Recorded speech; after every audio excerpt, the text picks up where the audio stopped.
إن الحمد لله نحمده ونستعينه ونستغفره ونؤمن به ونتوكل عليه ونعوذ بالله من شرور أنفسنا ومن سيئات أعمالنا من يهده الله فلا مضل له ومن يضلله فلا هادي له وأشهد أن لا إله إلا الله وحده لا شريك له وأشهد أن محمدا عبده ورسوله أما بعد فإن خير الحديث كتاب الله وخير الهدي هدي محمد صلى الله عليه وسلم وشر الأمور محدثاتها وكل محدثة بدعة وكل بدعة ضلالة وكل ضلالة في النار.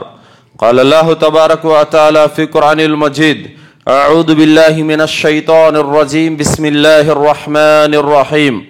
يا أيها الناس اتقوا ربكم الذي خلقكم من نفس واحدة وخلق منها زوجها وبث منهما رجالا كثيرا ونساء واتقوا الله الذي تساءلون به والأرحام إن الله كان عليكم رقيبا.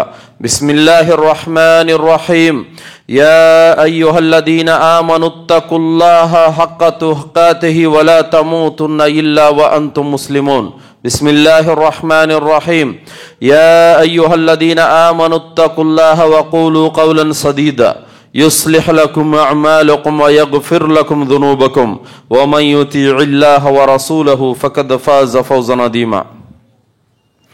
సర్వ ప్రశంసలు సకల పొగడుతలు సర్వలోకాలకు సృష్టికర్త భూమి ఆకాశాల నిర్మాత పరమ పవిత్రుడు పరిశుద్ధుడైనటువంటి అల్లాహ్కు మాత్రమే శోభిస్తాయి. అల్లాహ్ ఆయన తప్ప మరొక ఆరాధ్య దైవం ఎవడు లేడు. సకల చరాచర సృష్టికి మూలాధారం అయిన ఆయన సజీవుడు, నిత్యుడు, అనంతుడు. అంతిమ దైవ ప్రవక్త ముహమ్మద్ రసూలుల్లాహ్ సల్లల్లాహు అలైహి వసల్లం వారిపై, గతించిన ప్రవక్తలందరిపై, ప్రవక్త సల్లల్లాహు అలైహి వసల్లం వారి కుటుంబీకులపై, ప్రవక్త సల్లల్లాహు అలైహి వసల్లం వారి ఉమ్మత్తులో సమస్త విశ్వాసులందరిపై అల్లాహ్ యొక్క శాంతి శుభాలు ఎల్లవేళలా కురియుగాక. ఆమీన్. సోదరులారా, నేటి జుమ్మా ప్రసంగం ముస్లిములు కొన్నింటికి తప్పనిసరిగా దూరంగా ఉండాలి, లేదంటే అత్యంత ప్రమాదం ముంచుకు వస్తుంది. అదేమిటంటే ఇండ్లల్లో, షాపులల్లో, వాహనాలపైన ఖురాన్ వాక్యాలను వ్రేలాడదీయటం. దీనికి సంబంధించి పండితులు చాలా గట్టిగా వారించారు, పెద్ద పెద్ద ఫత్వాలు కూడా ఇచ్చి ఉన్నారు. ఎందుకంటే సోదరులారా, అసలు అల్లాహ్ సుబ్హానహు తఆలా ఖురాన్ గ్రంథాన్ని అవతరింపజేసిన ఉద్దేశం ఏమిటి? సర్వ మానవులకు మార్గదర్శక నిమిత్తం అవతరింపజేశాడు. అల్లాహ్ సుబ్హానహు తఆలా ఖురాన్లో 14వ సూర 52వ వాక్యంలో తెలియజేస్తున్నాడు: హాదా బలాగుల్ లిన్నాస్ వలియున్జరు బిహి వలియఅలము అన్నమా హువ ఇలాహుం వాహిద్ వలియద్దక్కరు ఉలిల్ అల్బాబ్. మేము ఈ ఖురాన్ను సమస్త మానవుల కొరకు ఒక దివ్య సందేశంగా పంపాము, తద్వారా వారిని హెచ్చరించడానికి, అల్లాహ్ ఒక్కడే నిజ ఆరాధ్య దైవం అని వారికి తెలపటానికి, వారు గ్రహించడానికి, జ్ఞానం కలిగినటువంటి వారు తెలుసుకోవటానికి మేము ఈ ఖురాన్ గ్రంథాన్ని పంపామని అల్లాహ్ సుబ్హానహు తఆలా చెప్పాడు. ఖురాన్ గ్రంథాన్ని అల్లాహ్ సుబ్హానహు తఆలా దేనికి అవతరింపజేశాడు? మార్గం తప్పిపోయినటువంటి ప్రజలని సన్మార్గం వైపునకు పిలవటానికి అల్లాహ్ సుబ్హానహు తఆలా ఖురాన్ గ్రంథాన్ని పంపించాడు.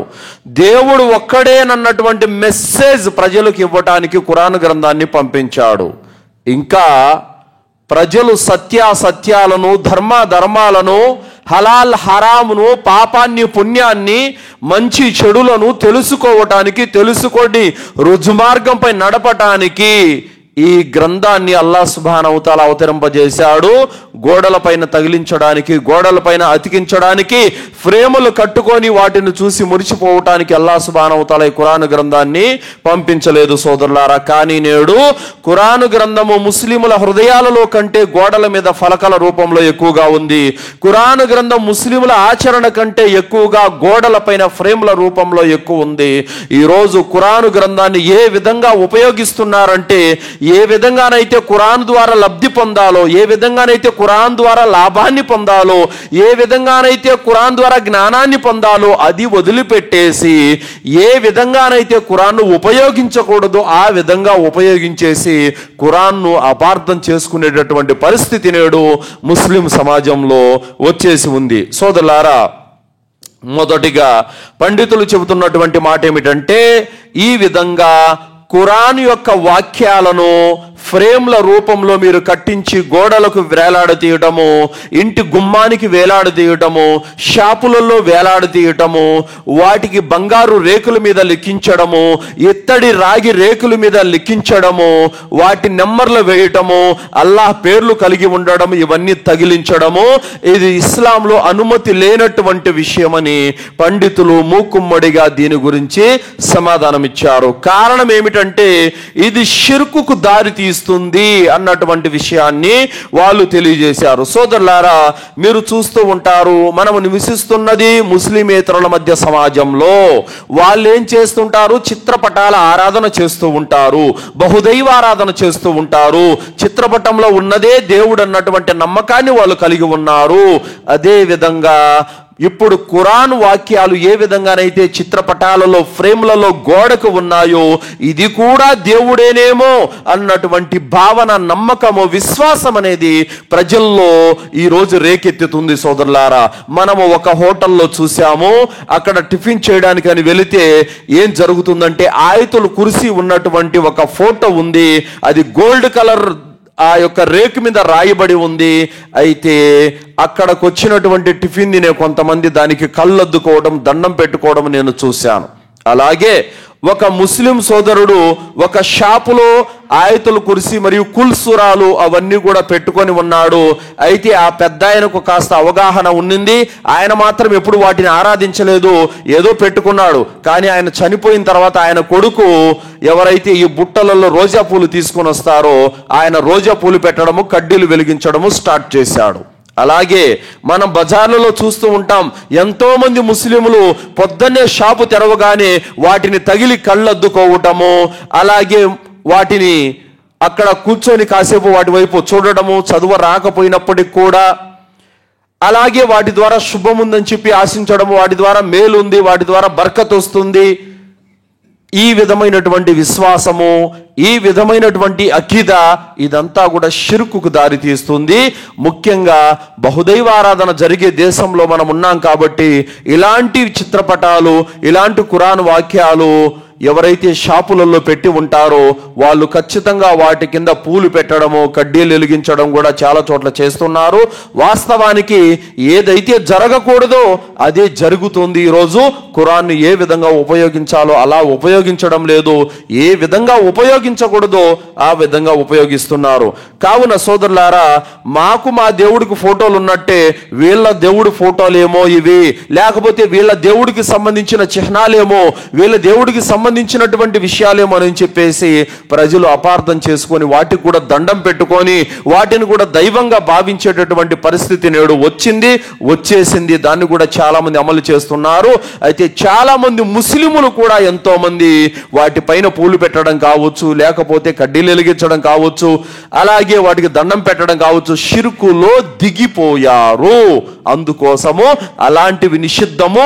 అవి ఇండ్లలో కానీ షాపులలో కానీ మీరు ఖురాన్ వాక్యాలు తగిలించి ఫ్రేములు పెట్టకూడదని ఉలమాలు ఫత్వాలు జారీ చేశారు.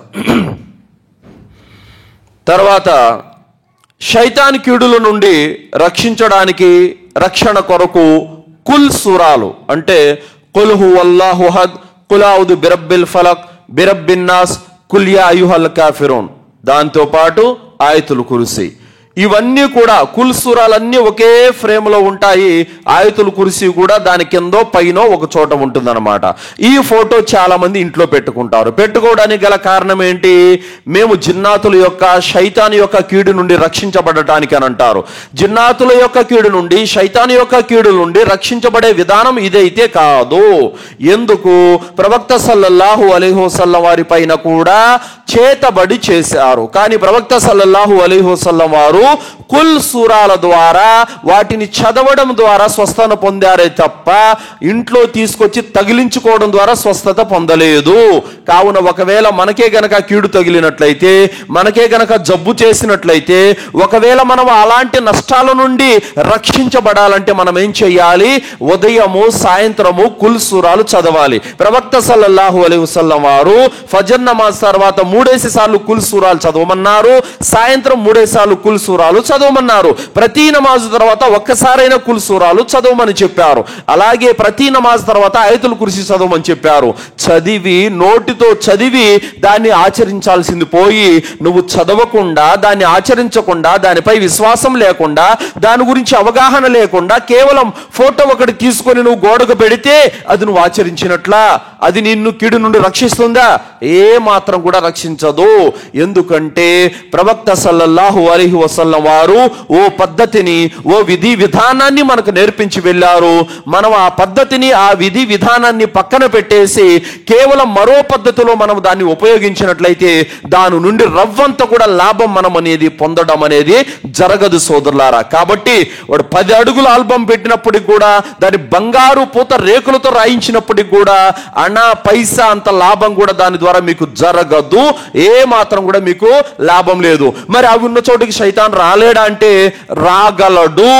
మీ హృదయంలో షిర్కు పెట్టుకొని, మీ ఇంట్లో షిర్కు పెట్టుకొని, మీ చేతిలో మీ ఒంటి మీద షిర్కు పెట్టుకొని శైతాను కేవలం ఆ చిత్రపటాల ద్వారా మాకు హాని కలిగించలేడు నమ్మటం ఎంత మటుకు సబబు? ఇది పీకల్లోతి షిర్కులో కూరుకుపోయావు.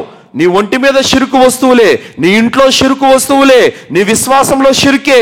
గోడ మీద మాత్రం కుల్ సూరాల ఫోటో ఉంటే నువ్వు రక్షించబడతావా? అల్లా నీ విశ్వాసాన్ని మెచ్చుకుంటాడా? కావున హృదయంలో షిర్కు లేకుండా చేసుకోవాలి. కుల్ సూరాలు ఉదయం సాయంత్రం చదవాలి.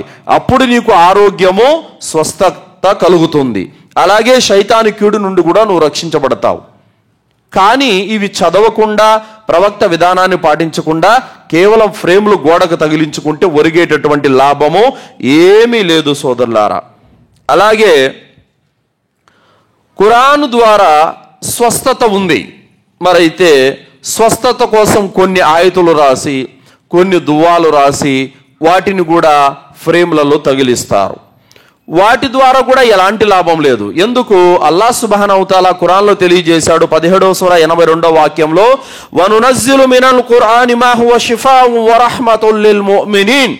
అల్లాహ్ సుబ్హానహు తఆలా ఖురాను ద్వారా, ఖురాను వాక్యాల ద్వారా స్వస్థత ఉంది అంటున్నాడు. ఎవరికి? విశ్వాసులకి, అల్లాను నమ్మిన వారికి, షిర్కు లేకుండా తౌహీద్ మీద ఉన్న వారికి ఖురాను స్వస్థత కలిగిస్తుంది. మరి అల్లాహ్ తఆలా ఏమంటున్నాడు? వలా యజిదిద్ ਜ਼ਾలిమిన ఇల్లా ఖసారా. అంటే ਜ਼ਾలిమీలకు షిఫా లేదు. ਜ਼ਾలిమీలు అంటే ఎవరు? షిర్కు చేసేవాళ్ళు. షిర్కు చేసే వారికి దీని ద్వారా ఎలాంటి లాభం లేదు. ఖురాన్ ద్వారా వాళ్ళు రవ్వంత యొక్క స్వస్థతను కూడా పొందలేరు. అందుకోసమే ఆరోగ్యాలు బాగలేవని చెప్పినప్పుడు ఎవరెవరి దగ్గరనో రాయించుకొని ఇంటి గుమ్మానికి తగిలించుకుంటారు, గోడలకు తగిలించుకుంటారు. చేసేదే షిర్కు. మళ్ళీ ఖురాన్ ద్వారా షిఫా కోరితే ఎక్కడి నుంచి వస్తుంది? అలా కాదు. నా జబ్బును నయం చేసేవాడు అల్లాహ్ అని నమ్ము, ఖురాన్ వాక్యాలు పఠించు, ప్రవక్త సల్లల్లాహు అలైహి వసల్లం చూపినటువంటి తరీకాలో నడువు. అప్పుడు నీకు నీ జబ్బు నయమవుతుంది. అప్పుడు అల్లాహ్ తఆలా నీకు స్వస్థతనిస్తాడు. నువ్వు నిండా షిర్కులో మునుగుతూ ఖురాన్ వాక్యాలు గోడంతా కాదు ఇల్లు మొత్తం రాసుకున్నప్పుడు కూడా నీకు రవ్వంత లాభం కూడా లేదు సోదరులారా. కావున ఖురాన్ ద్వారా షిఫా ఉంది, ఖురాన్ వాక్యాల ద్వారా షిఫా ఉంది. అయితే ఎవరైతే ఏ విధంగా ప్రవక్త సల్లల్లాహు అలైహి వసల్లం వారు నేర్పారో ఆ పద్ధతిని వదిలిపెట్టేసి గనక షిఫా పొందాలని చూస్తే అది ఎట్టి పరిస్థితుల్లో కూడా వారికి లాభం కాదు. ముఖ్యంగా జాలిమీన్లకి, షిర్కు చేసేటటువంటి వారిని దుర్మార్గులు అని చెప్పడం జరిగింది. అలాంటి దుర్మార్గులకి ఖురాన్ నష్టం తప్ప ఎలాంటి లాభం లేదని అల్లాహ్ సుబ్హానహు తఆలా తెలియజేశాడు. తర్వాత ఇల్లు అందంగా ఉండాలనే డిజైన్ కోసం తగిలించేవారు మరికొందరు. కొత్తగా ఇల్లు కట్టుకొని ఉంటారు, కొత్తగా ఇల్లు కట్టుకొని ఉంటారు, గోడలు అందంగా ఉంటాయి, మంచి ఖురాన్ వాక్యాలు కొన్ని తీసి మంచి డిజైన్ చేపించి అవి గోడలకు తగిలిస్తారు. వారి ఉద్దేశం ఏంటి? ఇల్లు అందంగా ఉండాలని, గోడలు అందంగా ఉండాలని. అస్తగ్ఫిరుల్లా. అల్లాహ్ సుబ్హానహు తఆలా ఖురాను గ్రంథాన్ని నీ మార్గదర్శకత్వం కోసం పంపిస్తే, నిన్ను మారమని అల్లాహ్ సుబ్హానహు తఆలా చెబుతుంటే, రుజుమార్గం పొందమని అల్లాహ్ సుబ్హానహు తఆలా నీ వద్దకు పంపితే, ఆ ఖురాను నీ ఇల్లు డిజైన్ కోసం నువ్వు ఉపయోగించుకుంటున్నావా? ఎంత తప్పు ఇది, ఎంత పాపం ఇది. దీన్ని చాలా మంది ఉలమాలు తీవ్రంగా ఖండించారు. ఎందుకంటే ఖురాన్ వచ్చింది నువ్వు ఇల్లు అందంగా అలంకరించుకోవడానికి కాదు, నువ్వు మారడానికి, నువ్వు రుజుమార్గం పొందడానికి వచ్చింది, నీ ఇల్లు డిజైన్ చేసుకోవడానికి కాదనైనా.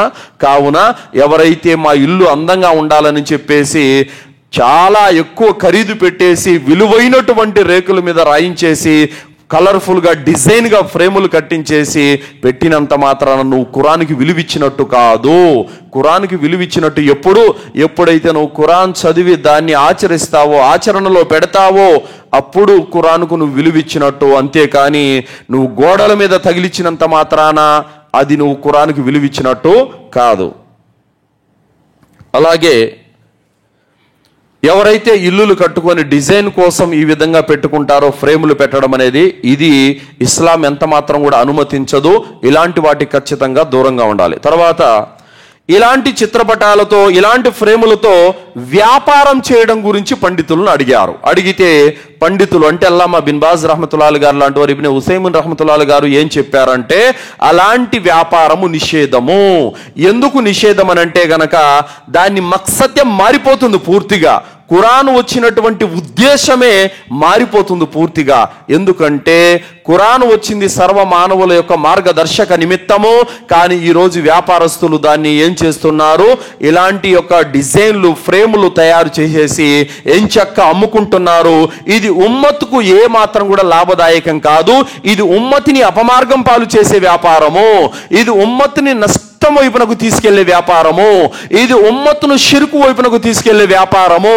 కావున దీనికి అనుమతి లేదని చెప్పేసి పండితులు చెప్పారు. కానీ ఈరోజు చాలా మంది ఇమాం సాబులే, మస్జిదులకు ఉన్నటువంటి ఇమాములే పక్కన, ఆ మస్జిదుల పక్కన కొట్లు పెట్టుకొని వాటిల్లో అమ్ముకుంటా ఉంటారు ఇలాంటివి. కానీ ఇవి అమ్మడం వల్ల ప్రజలు అపమార్గం పాలైపోతారు, షిర్కు వైపునకు వెళతారు, బిదాతు వైపునకు వెళతారు, ఇస్లాం నుండి బయటికి వెళ్ళిపోతారు.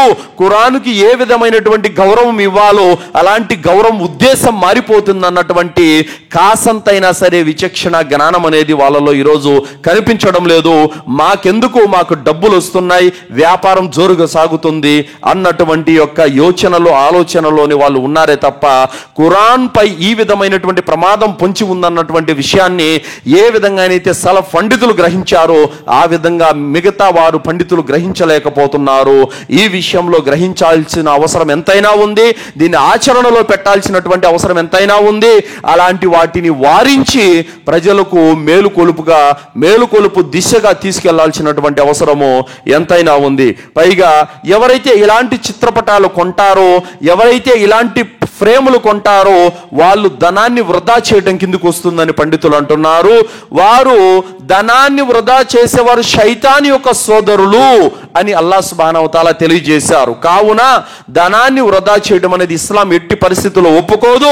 ఎవరైతే ఈ యొక్క అల్లాహ్ పేర్లు కలిగినవి, ఖురాన్ వాక్యాలు కలిగిన ఫ్రేములు కొంటారో, ఫోటోలు కొంటారో వాళ్ళు ధనాన్ని వృధా చేసిన దాని కిందే లెక్క అని చెప్పేసి పండితులు కూడా చెప్పారు సోదరులారా. అలాగే ఈ బాబాలు, ఫకీర్లు, ముజావర్లు, దొంగ మౌల్వీలు ఎవరైతే ఉన్నారో ఖురాన్ వాక్యాలతో వ్యాపారం చేసుకుంటున్నారు.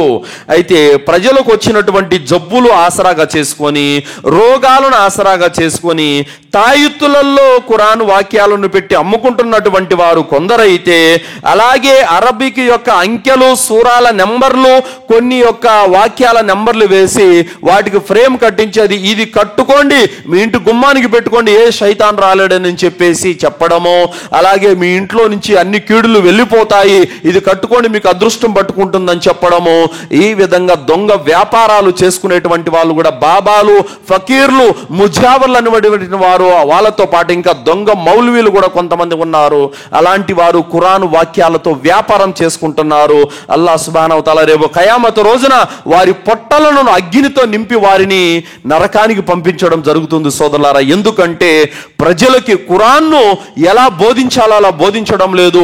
ఏ విధంగా ప్రజలకు ఖురాన్ మెసేజ్ను ప్రజల వద్దకు తీసుకెళ్లాలో అలా తీసుకెళ్లడం లేదు. వాళ్ళ స్వలాభం కోసము, వాళ్ళ స్వప్రయోజనాల కోసము ఖురాన్ను వక్రీకరిస్తూ ఖురాన్ను వేరే పద్ధతిలో వారు వ్యాపారం చేసుకుంటూ వాళ్ళ జీవనాన్ని గడుపుతున్నారు. అలాంటి వారందరూ కూడా రేపు ఖయామత్ రోజున అల్లాహ్ దగ్గర అతి తీవ్రమైనటువంటి శిక్షకు గురవుతారు అనడంలో ఎలాంటి యొక్క అనుమానం అవసరం లేదు.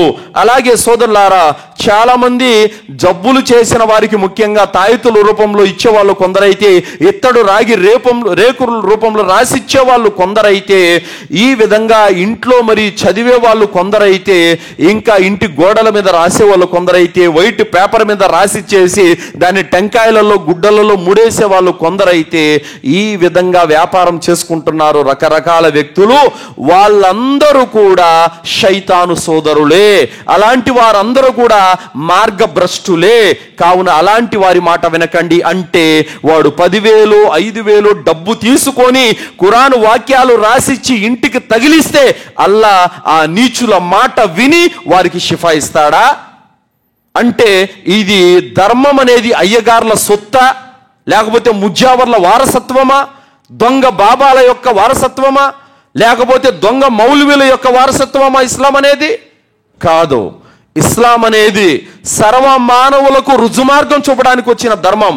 ఏ వ్యక్తి అయితే లా ఇలాహ ఇల్లల్లా ముహమ్మద్ రసూలుల్లాహ్ అనే కలిమా పఠిస్తాడో ఆ వ్యక్తి ఇస్లాం ధర్మంలో ప్రవేశించినట్టు.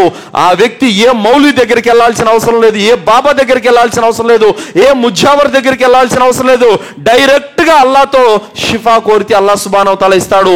మధ్యలో ఏ ఫకీరు ఏ బాబా కూడా అవసరం లేదు. కావున ముస్లిం సమాజమా, ఇలాంటి మార్గ భ్రష్టత్వం నుండి, ఇలాంటి మార్గ భ్రష్టుల యొక్క చిక్కుల నుండి బయటికి రండి. ఖురాను గ్రంథాన్ని చదవండి, ఖురాను గ్రంథాన్ని మీ హృదయాలలోకి ఎక్కించుకోండి, ఖురాను గ్రంథాన్ని మీరు అమలు చేయండి. అప్పుడు మీ జీవితాలలో బర్కత్ ఉంటుంది, అప్పుడు మీ ఆరోగ్యాలలో స్వస్థత ఉంటుంది, అప్పుడు మీ ఇళ్లలో షిఫా ఉంటుంది.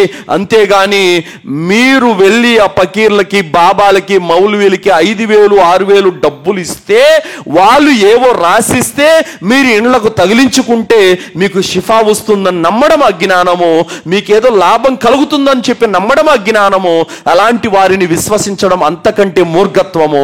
కావున సోదరులారా, ఖురాన్ గ్రంథం వచ్చింది మనము చదవడానికి, రుజుమార్గం పొందడానికి గాని గోడల మీద ఫ్రేములు కట్టుకోవడానికి కాదు, గోడల మీద తగిలించడానికి కాదు, రాగి ఇత్తడి బంగారు రేకులు రాసుకొని వాటిని చూసి మురిసిపోవడానికి అంతకంటే కాదు, కొత్తగా ఇల్లులు కట్టుకొని గోడలు అందంగా ఉండాలని తగిలించడానికి అంతకంటే కూడా కాదు. మనము మారడానికి, మనల్ని మార్చడానికి ఖురాన్ గ్రంథం వచ్చింది. మనల్ని ఒక చక్కని జీవని శైలి వైపునకు నడిపించడానికి ఖురాన్ గ్రంథం వచ్చిందే కానీ ఇలా గోడలకు తగిలించుకోవడానికో, వాహనాలకు తగిలించుకోవడానికో, షాపులకు తగిలించుకోవడానికో కాదు ఖురాన్ వాక్యాలు వచ్చింది. మనము గుర్తుపెట్టుకోవాలి. తర్వాత అల్లా యొక్క పేర్లు రాసి ఉన్నటువంటి ఫ్రేములు గోడ పైన తగిలించడం. అల్లా సుబ్హానహు వ తఆలాకి 99 పేర్లు ఉన్నాయి. ప్రవక్త సల్లల్లాహు అలైహి వసల్లం వారు అన్నారు, అల్లా సుబ్హానహు వ తఆలాకి 99 పేర్లు ఉన్నాయి. వాటిని చదివి నేర్చుకొని కంఠస్థం చేసి ఆ పేర్లను నామాలను అర్థం చేసుకొని ఎవరైతే హిఫ్జ్ చేసుకుంటారో వాళ్ళు స్వర్గంలో వెళ్తారని ప్రవక్త సల్లల్లాహు అలైహి వసల్లం వారు అన్నారు. అల్లాహకు ఉన్నటువంటి 99 పేర్లను కంఠస్థం చేసుకుంటే స్వర్గం ఉంది. 99 పేర్లు ఫ్రేమ్ కట్టించి గోడకు తగిలించుకుంటే కాదు స్వర్గం ఉండేది. గోడకు తగిలిస్తే ఎలాంటి లాభము లేదు. వాటిని చదివి అర్థం చేసుకొని మనము వాటిని విశ్వసించి వాటి ప్రకారం మనము అమలు చేయాలి. అప్పుడు లాభదాయకం.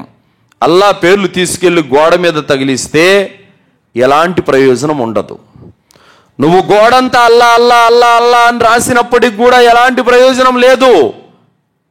కావున సోదరులారా, ఖురాను గ్రంథం వచ్చింది మన మార్గదర్శక నిమిత్తమే తప్ప ఇండ్లను అలంకరించుకోవడానికో, గుమ్మానికి వేలాడదీయడానికో, షాపులకు తగిలించడానికో, వాహనాలకు వేలాడదీయడానికో ఖురాను గ్రంథం రాలేదు. కావున మీ ఇండ్లలో, ఎవరి ఇండ్లలో అయితే ఖురాను వాక్యాలు, కుల్ సూరాలు, ఆయతుల్ కుర్సీ ఇలాంటివి ఏదైతే రాగి ఇత్తడి రేకులలో రాసిబడి ఉన్నవి కట్టబడి ఉన్నాయో వాటిని తొలగించండి, వాటిని తీసేయండి. మీ ఇంట్లో బర్కతు రావాలంటే పటాలు కడితే బర్కతు రాదు, ఖురాను చదివితే వస్తుంది. ఖురాన్ను మీరు పారాయణం చేస్తే వస్తుంది, ఖురాన్ను మీరు అమలు చేస్తే వస్తుందే తప్ప గోడల మీద కట్టినంత మాత్రాన మీకు బర్కత్ వస్తుందని నమ్మడము ఇది అజ్ఞానము. గోడల మీద కట్టి మీకు స్వస్థత లభిస్తుందని నమ్మడము ఇది అజ్ఞానము. గోడల మీద కట్టి మీరు శైతాన్ కీడు నుండి రక్షించబడతామని నమ్మడము ఇది అజ్ఞానము. గోడల మీద కట్టేసి మాకు ఖురాన్ ద్వారా మేలు జరుగుతుందని నమ్మడం ఇది అజ్ఞానము. అలాగే చాలామంది నమ్ముతూ ఉంటారు, ఎందుకు ఈ విధంగా కట్టారంటే అది ఉంటే మంచిది అని అంటారు. ఎవరు చెప్పారు నీకు మంచిదని? అది ఉంటే మంచిదని ఎవరు చెప్పారు? గోడ మీద అలా తగిలిస్తే మంచిదని ఎవరు చెప్పారు? ఖురాన్లో అల్లా ఏమైనా చెప్పాడా? లేదు. ప్రవక్త సల్లల్లాహు అలైహి వసల్లం వారు ఏమైనా చెప్పారా? లేదు. మరి ఎందుకు రాసినట్టు, ఎందుకు ఆ విధంగా తగిలించినట్టు? అవేమో బూజు కొట్టుకుపోతూ ఉంటాయి, అగౌరవపరిచినట్టు, అల్లా యొక్క నామాలను ఖురాన్ వాక్యాలను అగౌరవపరిచినట్టు. కావున సోదరులారా, మన ఇండ్లలో ఏమైనా సరే ఖురాన్ వాక్యాలకు సంబంధించిన ఫ్రేములు ఉంటే, ఫోటోలు ఉంటే వాటిని తొలగించండి. ఎందుకు తొలగించమని చెబుతున్నామంటే పండితులు దీన్ని కఠినంగా వారించారు. రాను రాను రాను రాను షిర్కు వైపునకు దారితీస్తున్నాయి, షిర్కు వైపునకు దారితీస్తున్నాయి. పొద్దున్నే షాపు తెరవగానే అక్కడ 2 పూలు పెట్టి కడ్డీలు వెలిగించి కళ్ళొద్దుకుంటున్నాడు. ఇందుకా ఖురాన్ వచ్చింది? దీనికా ఖురాన్ వచ్చింది? నువ్వు దండం పెట్టుకోవడానికి కాదయా ఖురాన్ వచ్చింది, నువ్వు దాని పట్ల మూఢనమ్మకం పెట్టడానికి కాదు ఖురాన్ వచ్చింది. నువ్వు చదవడానికి, చదివి రుజుమార్గం పొందడానికి ఖురాన్ గ్రంథం వచ్చింది. కావున అది ఎలాంటిదంటే, ఖురాను గ్రంథాన్ని చదవకుండా, అమలు చెయ్యకుండా, కేవలం ఫ్రేములలో కట్టించుకొని ఫోటోలు పెట్టుకొని గోడలకు తగిలించడం ఎలాంటిదంటే, మీకు జబ్బు చేసింది, ఒక డాక్టర్ దగ్గరికి వెళ్ళారు, డాక్టర్ మందులు చీటీ రాయించాడు. మీరు జబ్బు తగ్గాలంటే ఏం చేయాలి? ఆ మందులు చీటీ మందుల షాప్కి వెళ్ళి చూపించి మందులు కొనుక్కొని డాక్టర్ చెప్పినట్టుగా మీరు మందులు వాడితే జబ్బు తగ్గుతుంది. ఆ డాక్టర్ రాయించినటువంటి చీటీని భద్రంగా ఫ్రేమ్ కట్టుకొని గోడకు తగిలిస్తే జబ్బు తగ్గుద్దా? తగ్గదు. అలాంటిదే ఖురాన్ కూడా. కావున ఖురాను గ్రంథాన్ని చదివినప్పుడు మన హృదయాలకు స్వస్థత కలుగుతుంది. ఖురాను గ్రంథాన్ని చదివి ఆచరించినప్పుడు మనకు రుజుమార్గం దొరుకుతుంది. ఖురాను గ్రంథాన్ని చదివి మనం అమల్లో పెట్టినప్పుడు మనం ఇస్లాం ధర్మం ప్రకారం నడుచుకున్నట్లు. అంతేగాని నేను ముస్లిమునని నిరూపించుకోవడానికి, ముస్లిమునని చెప్పడానికి గోడల మీద ఖురాన్ వేలాడదీస్తావు, హృదయంలో అయితే లేదు, లాభం లేదు. హృదయంలో లేకపోతే గోడల మీద ఉంటే ప్రయోజనం ఏంటి? హృదయంలో లేని ఖురాను, నీ ఇల్లంతా ఖురాన్ ఉంటే లాభం ఏంటి? హృదయంలో ఉండాలి, శరీరంతో ఆచరించాలి, అప్పుడు లాభదాయకం. సోదరులారా, ఇబ్నే అల్ హుమామ్ అల్ హనాఫీ అన్నటువంటి ఒక పండితులు ఏమంటున్నారంటే, గోడలపైన ఖురాను గ్రంథం మరియు ఖురాన్ వాక్యాలు, అల్లాహ్ పేర్లు రాయటము మక్రూహ్, అంటే ఇది అయిష్టకరమైనటువంటి చర్య అని ఆయన చెప్పారు. అలాగే ఇమాం మాలిక్ రహమతుల్లాహి అలైహి గారు సమాధుల పైన కూడా చాలామంది ఖురాన్ వాక్యాలు చెక్కుతుంటారు, ఇది హరాం అని చెప్పారు. అలాగే గోడల పైన మరియు ఇతరుల యొక్క అల్లాహ్ యొక్క పేర్లు గోడల పైన మరియు ఇతరుల చోట్ల రాయడము, తగిలించడము ఇది ఇస్లాంలో అనుమతి లేని విషయం అని చెప్పి ఆయన చెప్పారు.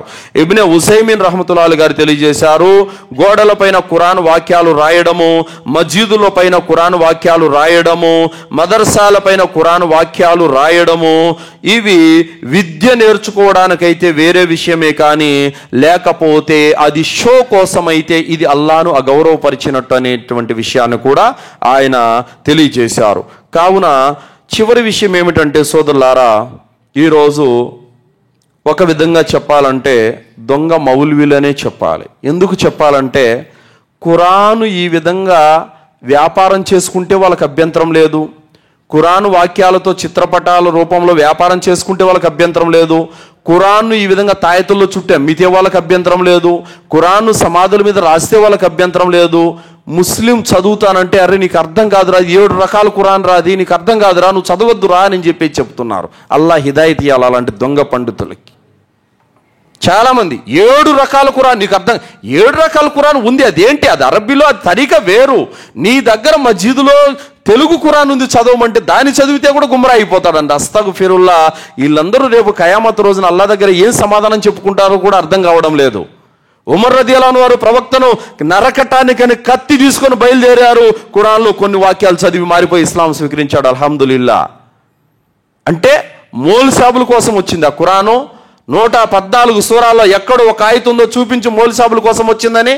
హాదా బలాగుల్ లిన్నాస్, సర్వ మానవుల కొరకు నేను పంపాను దీన్ని అని అల్లా అంటుంటే, మౌల్ సాబుల కోసం వచ్చింది మీరు చదవకండి, మీకు అర్థం కాదు అని చెప్పేసి ఎలాంటి అజ్ఞానపు మాటలు మాట్లాడి ఈరోజు ప్రజలకు ఖురాన్ నుండి దూరం చేశారు. అదే ఖురాన్ వాక్యాలను ఇలా స్వప్రయోజనాల కోసం బిజినెస్ చేసుకుంటుంటే వాళ్ళకి ఎలాంటి అభ్యంతరం లేదు. చదివితే మాత్రం మీకు అర్థం కాదు, మీరు చదవద్దని చెప్పి ఆపుతున్నారు. ఇలాంటి మౌలి సాబులు ఉన్నారు కాబట్టే ఈరోజు ప్రజల్లో షిర్క్ అనేది వచ్చేసింది, కుఫ్ర్ అనేది వచ్చేసింది, బిదాత్ అనేది వచ్చేసింది.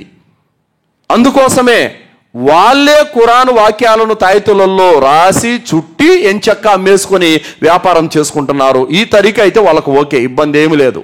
మీరు చదివితే మాత్రం గుమ్రా అయిపోతారు. ఇది వాళ్ళ విధానం. అల్లా తాలా అలాంటి వారికి హిదాయత్ ప్రసాదించుగాక. కావున సోదరులారా, ఇండ్లకు, షాపులకి, వాహనాలకి ఖురాన్ వాక్యాలను ఫ్రేమ్ కలిగిన ఫోటోలను తగిలించడము చాలామంది పండితులు, సలఫ్ పండితులు దీన్ని వారించారు. ఇది షిర్కుకు దారి తీస్తుందని చెప్పారు. దాని ద్వారా ఎలాంటి లాభం లేదని చెప్పారు. ఇది ఒక బిదాతి విధానం అని చెప్పారు. కావున మనం కూడా అలాంటి వాటికి దూరంగా ఉండాలి. ఎందుకంటే ఇది రాను రాను రాను రాను ఎక్కువ అయిపోయింది అనుకో, ఖురాను చదవడం మానేసి ఇది సరిపోద్దని చెప్పేసి ఇంట్లో పెట్టుకోవడం మొదలు పెడతారు. సోదరులారా, అందరూ ఇండ్లకు తగిలించుకుంటారే తప్ప ఇంకా చదవరు, ఎవరు హృదయానికి ఎవరు ఎక్కించుకోరు. కావున ఈ నష్టాన్ని దూరం చేయకపోతే ఖురాన్కు ప్రమాదం ఉందన్నటువంటి విషయాన్ని కూడా చాలా మంది పండితులు హెచ్చరిస్తున్నారు. కావున సోదరులారా, ఖురాన్ వచ్చిన ఉద్దేశాన్ని గుర్తించండి, ఖురాన్ ఏం బోధిస్తుందో తెలుసుకోండి, ఖురాన్ను పఠించండి, చదవండి. చదువు వచ్చిన ప్రతి ఒక్కరూ చదవచ్చు సోదరులారా. దాన్ని తగలకూడదు, అది ఇంట్లో ఉండకూడదు, అది మన దగ్గర ఉండకూడదు. ఇలాంటి అవివేకమైన మాటలు బయట చెప్తుంటారు చాలా మంది దొంగ పండితులు. వాళ్ళ మాట వినకాకండి. ఖురాన్ ఎవరు భార్య భర్తలు కలిసినప్పుడు అపరిశుద్ధ పరిస్థితుల్లో తగలకూడదు. మిగతాటప్పుడు ఎప్పుడైనా తగలొచ్చు.